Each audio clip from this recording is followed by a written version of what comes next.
नमस्कार दोस्तों। आज हम तीन ऐसे स्टॉक्स का डिस्कशन करेंगे जो कुछ टाइम से डाउन ट्रेंड में चल रहे थे, बट पिछले ट्रेडिंग सेशन में उन्होंने कुछ ज़्यादा ही बढ़िया ट्रेंड रिवर्सल दिखाया काफ़ी अच्छी वॉल्यूम्स के संग। तो हम देखेंगे ये इन स्टॉक्स में अभी हमें फ्रेश बाइंग करनी चाहिए कि नहीं करनी चाहिए, और साथ ही हम देखेंगे कि ये ट्रेंड रिवर्सल के क्या रीजंस हो सकते हैं। उसमें न्यूज़ जो इन स्टॉक्स के आसपास चली उसको एक बार एनालाइज करेंगे और इनके फ्यूचर टारगेट्स को हम देखने की कोशिश करेंगे। तो ये जो तीन स्टॉक्स है वो है ग्लेनमार्क, हिकाल और कैप्लिन पॉइंट। तो तीनों ही फार्मा रिलेटेड स्टॉक्स है हमारे। तो दोस्तों इन स्टॉक्स पे चर्चा शुरू करने से पहले मैं आपको बताना चाहता हूँ कि इंट्राडे ट्रेडिंग के लिए टेलीग्राम चैनल है हमारा, लिंक डिस्क्रिप्शन बॉक्स में है, आप उसे जरूर ज्वाइन करिए। वहाँ पर हम एडवांस्ड एनालिसिस के बाद कॉल्स प्रोवाइड करते हैं। साथ ही आप स्टॉक्स में डीमैट अकाउंट खुलवाने की लिंक भी डिस्क्रिप्शन बॉक्स में है। हमारे वीडियोस दोस्तों केवल एजुकेशनल पर्पस के लिए होते हैं और ये किसी भी तरह से ट्रेड या टिप नहीं है। आपको ध्यान में रखना है कि आप जो भी इन्वेस्टमेंट करते हैं वो रिस्क के अधीन होती है, तो अपने फाइनेंशियल एडवाइजर से आप जरूर कंसल्ट करिए।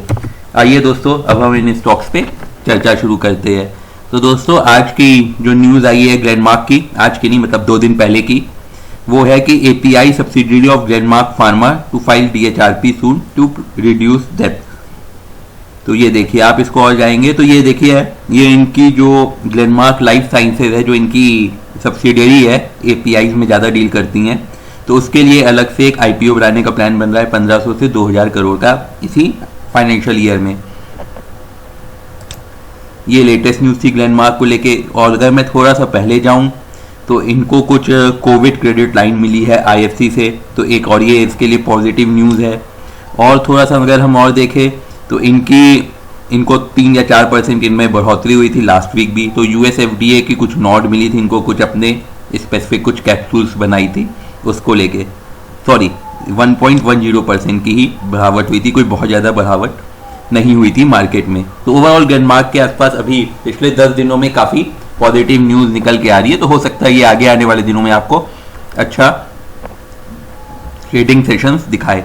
अगर मैं देखूँ इसमें ब्रोकर्स क्या टारगेट कर रहे हैं, तो देखिए दोस्तों ये आईसीआईसीआई डायरेक्ट का जो लेटेस्ट टारगेट है वो 635 रुपये का है। यही टारगेट इन्होंने नवंबर 2020 में भी दिया था जो अचीव नहीं हुआ है अभी तक। तो आईसीआईसीआई डायरेक्ट इस स्टॉक को लेके मतलब काफ़ी बुलिश है। आइए दोस्तों हम चार्ट्स पे ग्लेनमार्क को एनालाइज कर लेते हैं। तो दोस्तों अगर मैं चार्ट्स पे देखूं तो ये ग्लेनमार्क मोर और लेस आप कह सकते हैं पिछले 7 से 8 महीने से एक ही रेंज में चल रहा है। वो रेंज है करीब 460 रुपये से 500 के बीच में, बीच में ऊपर जाता है या नीचे जाता है, बट वापस फिर से वो उसी रेंज में आ जाता है। ये मैंने देखिए आपके लिए रेंज भी बनाई है। 500 इसके लिए एक बहुत स्ट्रॉन्ग रेजिस्टेंस है और 460 इसके लिए काफ़ी स्ट्रॉन्ग सपोर्ट है, और अभी ये एग्जैक्टली इसके बीच में है। अगर मैं दोस्तों थोड़ा सा इसका शॉर्ट टर्म चार्ट खोलना चाहूँगा तो यहाँ पे देखिए ये स्टॉक थोड़ा डाउन ट्रेंड में चल रहा था और ये वाली जो ट्रेंड लाइन है ये जस्ट उसके ऊपर बंद हुआ है। तो इस स्टॉक में हमें इन्वेस्टमेंट करनी चाहिए नहीं करनी चाहिए, तो दोस्तों मेरा मानना है अगर ये स्टॉक में पॉजिटिव मोमेंटम दिखे आप तभी करिएगा। तो आप इस स्टॉक को 485 के ऊपर खरीदने का प्लान कर सकते हैं। टारगेट 1 दोस्तों हमारा जो इसमें रहेगा 500 रुपये, और टारगेट 2 हमारा इसमें रहेगा, इसका कह सकते हैं आप 530 रुपये के आसपास का। और अगर दोस्तों मैं स्टॉप लॉस की बात करूं तो वो इसमें काफ़ी सिंपल है लगाना, वो है 460 रुपये का। अगर वॉल्यूम्स में देखूं दोस्तों तो ऐसा इसमें कोई मेजर चेंज वॉल्यूम्स में नहीं आया है। एक बार हम इसकी आरएसआई देख लेते हैं। आरएसआई देखिए दोस्तों इसमें न्यूट्रल है 6 मंथ्स में भी, 3 मंथ्स में थोड़ा सा ये आप कह सकते हैं कि ओवरबॉट जोन के पास चला गया है। तो इसलिए हमें ध्यान रखना है कि जब इसमें पॉजिटिव मोमेंटम कन्फर्म हो हम कभी उसमें नई बाइंग करें, क्योंकि आप यहाँ पे देखेंगे तो ये इस लेवल के ऊपर 70 के ऊपर बहुत कम एक ही बार गया है। यहाँ पे एक बार बस अभी यहाँ पे गया और एक बार फिर ये एकदम जनवरी में बस गया था इस लेवल के ऊपर। तो दोस्तों हमने जो डिस्कशन किया है उसको एक बार समराइज कर देते हैं।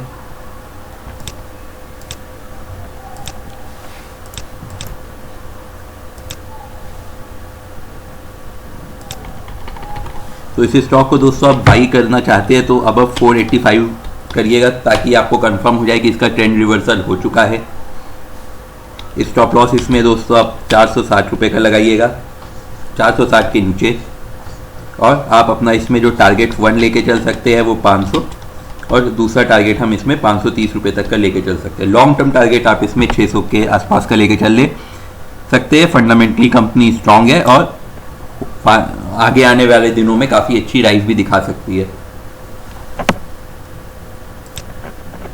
आइए दोस्तों, अब हम एक बार कैप्लिन पॉइंट लैब्स का देख लेते हैं। तो इन लास्ट ट्रेडिंग सेशन में इनमें बहुत भयंकर वॉल्यूम्स में ट्रेडिंग हुई थी। आप ये देखिए, clock volumes of 8.53 lakh shares, a 7.74 times surge over 2 week average daily volume of 1.1 lakh share. इसकी क्या न्यूज़ थी या वो एग्जैक्ट रीज़न तो पता नहीं, बट ओवरऑल इसमें ये ही था कि वॉल्यूम्स बहुत तेज़ी से इसमें भागी थी। तो हो सकता है कुछ बड़े इन्वेस्टर्स ने अब सोचा हो कि बहुत गिर गया ये स्टॉक, अब इसको उठा लिया जाए। बाकी दोस्तों, कुछ टाइम पहले काफ़ी इसकी डिटेल्ड एनालिसिस की थी वॉल स्ट्रीट पे, मार्च 24 की बात है, कि इसको हमें रखना चाहिए कि नहीं रखना चाहिए। उसमें इन्होंने अर्निंग्स, डिविडेंड सबके हिसाब से इसको रखा था। तो ओवरऑल इनके हिसाब से स्टॉक की अर्निंग्स जो है ओवरऑल कंपनी की वो अच्छी चल रही है, तो फंडामेंटली अच्छी कंपनी है, तो आप इसको लॉन्ग टर्म के लिए भी कंसिडर कर सकते हैं। कंपनी डिविडेंड भी आपको ठीक थोड़ा सा रेगुलर बेसिस पे देती रहती है। तो ग्लेनमार्क की तरह दोस्तों ये स्टॉक भी मेरा डाउन ट्रेंड में ही चल रहा था, और लेकिन डाउन ट्रेंड का हमारा सपोर्ट एक कंफर्म कहाँ पे होगा कि ये इसने इसको ब्रेक कर दिया है, वो होगा 460 रुपये के ऊपर। तो आप ये स्टॉक जब 460 रुपये के ऊपर मिल जाए आप तभी खरीदिएगा, क्योंकि यहाँ पे देखिए कितना स्ट्रॉन्ग यहाँ पे ये इसको पहले एक सपोर्ट था, ये बहुत स्ट्रॉन्ग, अब ये काफ़ी एक स्ट्रॉन्ग रेजिस्टेंस बन चुका है। तो इस स्टॉक में 460 रुपये के ऊपर पहुँचे, आप खरीद लीजिए अगर वहाँ पे सस्टेन करें। टारगेट जो हम इसमें लेके चलेंगे वो 500 का लेके चलेंगे और फिर 570 का लेके चलेंगे। टारगेट्स इसमें हमारे काफ़ी बड़े रहेंगे। और स्टॉप लॉस अगर दोस्तों मैं बात करूं तो मेरे ख्याल से यहाँ पे 430 का इसमें स्टॉप लॉस ठीक रहेगा। यहाँ पे इसको सपोर्ट मिल जाना चाहिए। कई सारे अदर फिबोनाची सीरीज और यहाँ पे पास में भी कुछ टाइम में रेंज में रहा, इसीलिए क्योंकि अगर उसके बाद मैं 400 का सपोर्ट रखूँगा तो फिर रिस्क टू रिवॉर्ड रेशियो हमारे फेवर में नहीं रहेगा। तो अगर आपको इस ट्रेड में घुसना है तो आप 425 का ही के आसपास का ही सपोर्ट रखिएगा। आइए दोस्तों, अब हम अदर इंडिकेटर्स पे देख लेते हैं। एक बार मैं इसको RSI में देख लेता हूँ। तो 3 मंथ्स में तो मुझे पूरी एक्सपेक्टेशंस थी कि ये ओवर सोल्ड में जाएगा, और वैसे ही। और ये देखिए क्या इसने RSI इसकी कैसे आपकी 20 रुपये से डायरेक्ट 55 तक पहुँच गई एक ही दिन में। तो ये स्टॉक जहाँ एक दिन पहले आपका सुपर ओवर सोल्ड में था, वहाँ वो 3 मंथ्स चार्ज पे कह सकते हैं आप ओवरबॉट जोन में चला गया। वॉल्यूम्स देखिए, बहुत टाइम बाद इसमें इतनी वॉल्यूम्स में ट्रेडिंग हुई है। लास्ट टाइम अगस्त में इसमें इतनी ट्रेडिंग हुई थी, और वहाँ पे इसने कई बार यहाँ पे अपर सर्किट्स भी आप देख रहे हैं कि मारे थे। तो दोस्तों ये थी एनालिसिस हमारी अभी तक कैप्लिन लैब्स पे। इसमें मैं थोड़े से और इंडिकेटर्स देखना चाहूँगा। एक मैं बॉलिंगर बैंड्स के थ्रू भी इसको एनालाइज करना चाहूँगा। तो ये देखिए बॉलिंगर बैंड्स का जो सपोर्ट निकल के आ रहा है वो 400 के आसपास निकल के आ रहा है 6 मंथ्स में, और 3 मंथ्स में बॉलिंगर बैंड तो काफ़ी ज़्यादा नीचे का बता रहा था। देखिए 380 तक ले जा रहा था। तो अभी ये स्टॉक एज सच आप देखिए अपने ये टॉप वाले बॉलिंगर बैंड के रेजिस्टेंस के ही पास है। एक बस इसमें दोस्तों चीज़ देने वाली ध्यान है कि आप लास्ट ट्रेडिंग सेशन में देखिए इसमें वॉल्यूम्स में काफ़ी यहाँ पे बाइंग हुई थी, बट सेलिंग भी काफ़ी हुई है। तो इस चीज़ को भी हमें ध्यान में रखना है कि लास्ट आवरली में काफ़ी इसमें सेलिंग भी हुई है। तो इस स्टॉक में नई पोजीशन बनाने से पहले इसीलिए मैंने कहा आप इसमें ब्रेकआउट को कंफर्म होने दीजिएगा। तो हमने जो डिस्कस किया उसको मैं फटाफट समराइज कर लेता हूँ दोस्तों।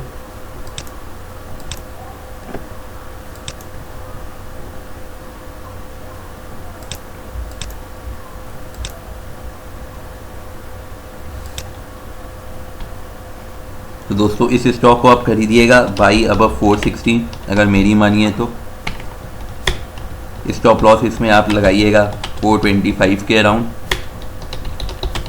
टारगेट 1 दोस्तों हम इसमें जो लेके चलेंगे वो 500 एंड देन 570 तक का लेके चल सकते हैं। स्टॉप लॉसेस को आप ट्रेल करते चलिएगा। ये थी दोस्तों मेरी एनालिसिस कैप्लिन लैब्स को लेके। आइए अब हम फटाफट हिकाल को देख लेते हैं। तो हिकाल दोस्तों काफ़ी टाइम से एक रेंज में ही चल रहा है, और रिसेंटली में इसने इस जो रेंज में ये चल रहा था उसका अच्छे से काफ़ी आप कह सकते हैं ब्रेकडाउन दिया, और अब ये वापस उसी रेंज में आने की कोशिश कर रहा है। यहाँ पे ये इसका देखिए काफ़ी स्ट्रॉन्ग ये रेजिस्टेंस भी है इसे, क्योंकि प्राइस एक्शन का रेजिस्टेंस भी है। 200 डे का मूविंग एवरेज का भी रेजिस्टेंस 160 के आसपास निकल के आ रहा है। तो इसको भी आप कंफर्म हो जाने दीजिए कि इसमें ट्रेंड रिवर्सल आ गया है। तो अगर ये स्टॉक आपको 160 रुपये के ऊपर मिले आप तब इसमें नई पोजीशन बनाने के बारे में सोच सकते हैं। और टारगेट हमारा जो रहेगा इसमें 180 रुपये का, और स्टॉप लॉस रहेगा हमारा इसमें 150 रुपये का, क्योंकि अगर आप शॉर्ट टर्म में देखेंगे तो आपको दिखेगा कि ये 150 रुपये के आसपास हमारा काफ़ी अच्छा यहाँ पे, इससे नीचे कई बार गया नहीं है, और यहाँ पे एक बार थोड़ा रेजिस्टेंस की तरह भी ये बिहेव कर चुका है। और अगर आप 1:1 के रिस्क मैनेजमेंट को लेके चलना चाहते हैं तो फिर आप 140 का स्टॉप लॉस लगाइएगा। इसमें भी ध्यान रखिएगा कि लास्ट के 2 घंटे में काफ़ी अच्छी वॉल्यूम्स में सेलिंग हुई थी, तो क्या वो सेलिंग कंटिन्यू रहेगी नहीं रहेगी हमें अभी कुछ पता नहीं है, तो थोड़ा सा इसमें आप वेट करके ही नई इन्वेस्टमेंट कीजिएगा।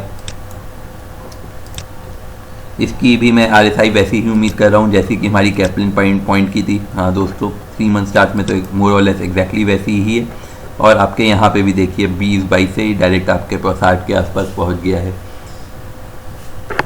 तो दोस्तों हमने जो इसमें डिस्कशन किया है उसको मैं फटाफट समराइज कर देता हूँ।